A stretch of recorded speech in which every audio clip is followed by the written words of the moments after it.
안녕하세요. 인더스트리 4.0의 한석희입니다.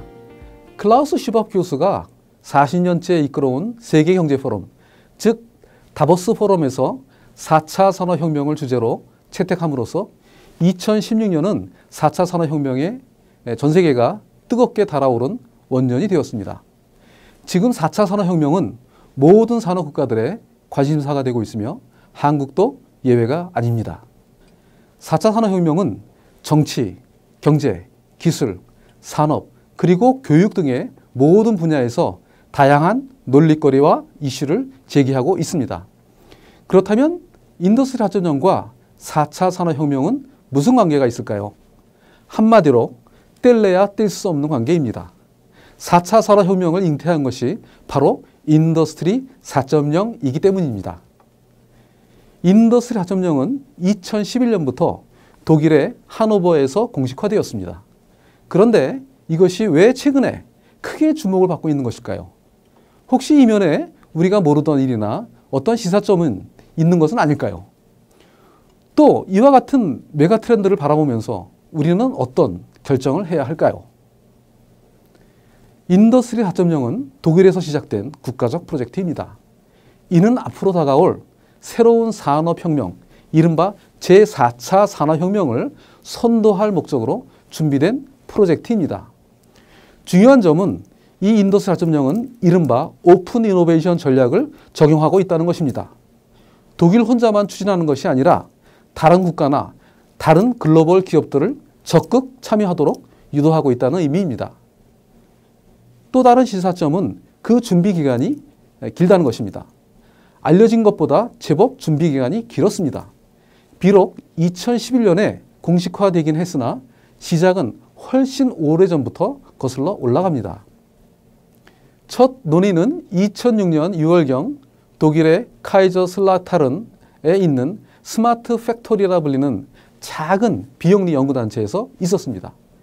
여기에 모인 이들은 니콜라 테슬라가 언급한 무선이 모든 것을 연결하면 지구는 하나의 거대한 두뇌가 될 것이며 사람들의 지갑 속에 들어갈 것이다 라는 말에서 영감을 얻었다고 합니다.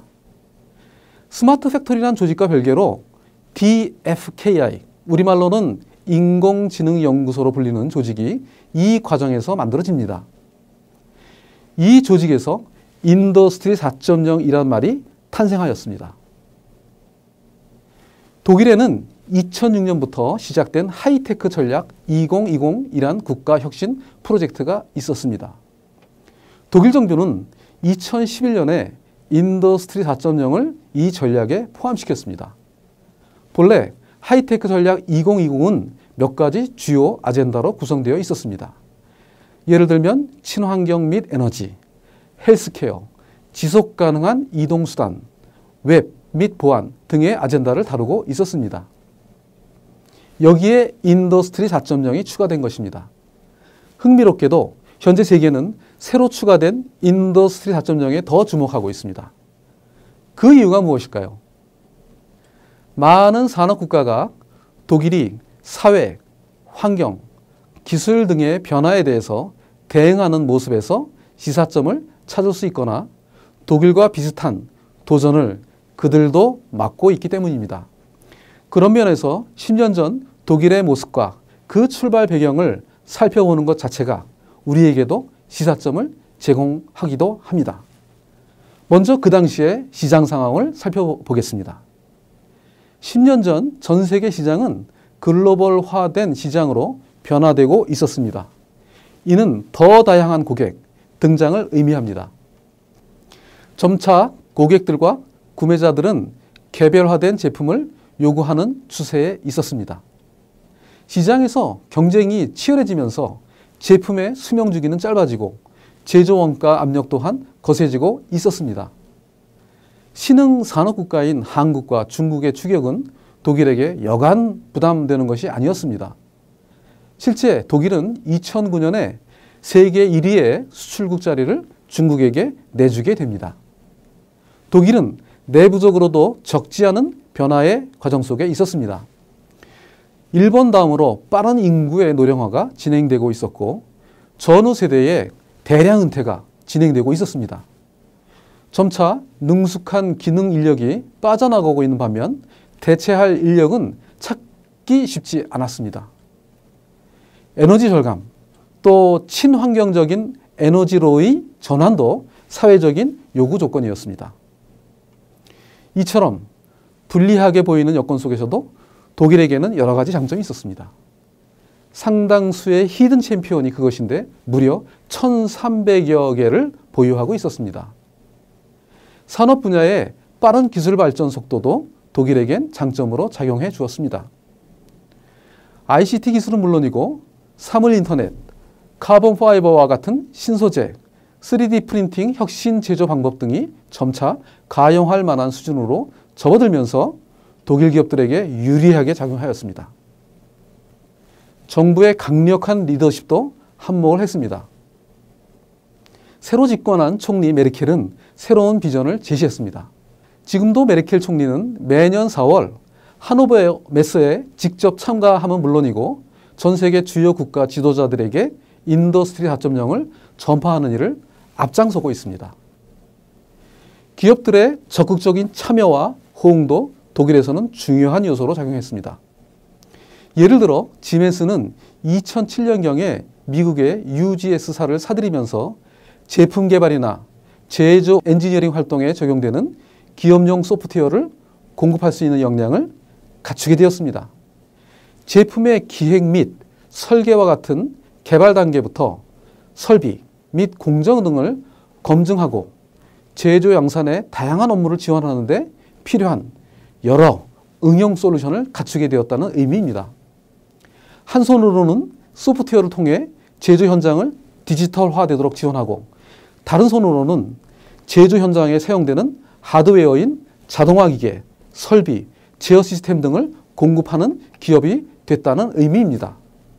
이는 인더스트리 4.0 시대를 준비하는 데 큰 힘이 된 아주 절묘한 결단이었습니다. 지멘스는 인더스트리 4.0 추진을 지원하는 하드웨어와 소프트웨어를 동시에 공급할 수 있는 기업 중에 하나입니다. 다른 기업의 예로서 SAP의 역할도 의미가 있었습니다. SAP는 하나라는 빠른 데이터 처리 기술을 기존 응용 솔루션에 접목하여 실시간으로 현상을 분석하고 문제점을 찾는 솔루션으로 거듭나는 노력을 통해 빅데이터 분야의 지원군으로서 인더스트리 4.0의 확산의 선두에 서 있습니다.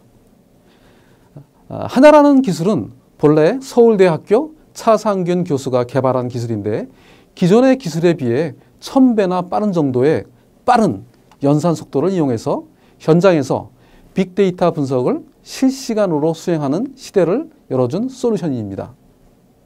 이를 통해 SAP는 경쟁사인 오라클을 따돌리는 것은 물론 인더스트리 4.0의 중요 솔루션 제공 기업으로 변신하고 있습니다. 다른 역할 기업으로서 전자 및 자동차 부품으로 유명한 보쉬가 있습니다. 보쉬는 자신들의 250여 개 기업에 먼저 적용하여 얻은 경험을 토대로 만든 클라우드 기반의 사물 인터넷 서비스를 제공하고 있습니다. 이들은 스마트 홈, 스마트 자동차, 그리고 산업 현장의 다양한 환경, 이른바 연결된 자동화 기기에 관한 스마트 기술 서비스에 나서고 있습니다. 즉 솔루션을 공급하고 있는 것입니다. 인더스트리 4.0은 어느 날 아침에 갑자기 시작된 것은 아니라는 것이 분명합니다. 이미 존재하는 기술들을 융합적으로 응용하되 시장, 기술, 사회 및 환경 변화에 능동적으로 대응하면서 점진적으로 준비한다는 것을 알 수 있습니다. 이제 여러 국가에서 채택되어 이미 글로벌 아젠다가 된 인더스트리 4.0은 다양한 이름의 프로젝트로 거듭나고 있습니다. 중국에서는 중국 제조 2025와 인터넷 플러스로, 또 한국에서는 제조 3.0으로, 일본에서는 개정된 재흥 전략으로, 또 미국에서는 산업 사물 인터넷 플랫폼과 CPS라는 이름의 프로젝트로 추진되고 있습니다. 이 변화가 일시적인 것이 아닌 지속적이고 되돌릴 수 없는 방향으로 접어들었다는 것을 의미합니다.